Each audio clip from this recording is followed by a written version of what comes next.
July 12. Faith expels guilt, greed, and fear.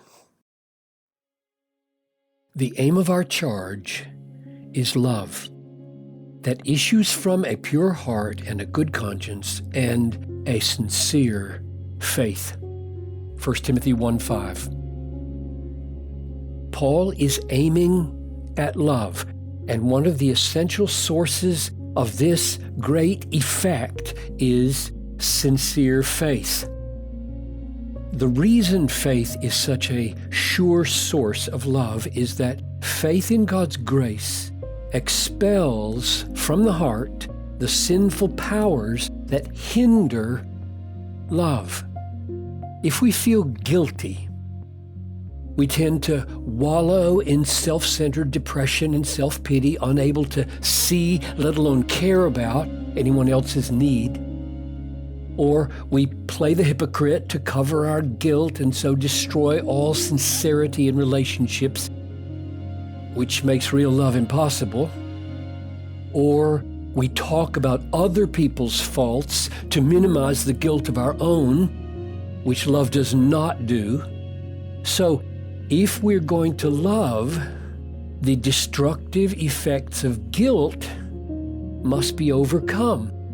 It's the same with fear. If we feel fearful, we tend not to approach a stranger at church who might need a word of welcome and encouragement. Or we may reject frontier missions as a vocation because it sounds too dangerous. Or we may waste money on excessive insurance, or get swallowed up in all manner of little phobias that make us preoccupied with ourselves and blind us to the needs of others, all of which are the opposite of love. It's the same with greed. If we're greedy, we may spend money on luxuries, money that ought to go to the spread of the gospel. We don't undertake anything risky, lest our precious possessions and our financial future be jeopardized. We focus on things instead of people, or see people as resources for our material advantage. So love is ruined. But faith in future grace produces love by pushing guilt and fear and greed out of the heart. It pushes out guilt because it holds fast to the hope that the death of Christ is sufficient to secure acquittal and righteousness now and forever. Hebrews 10:14.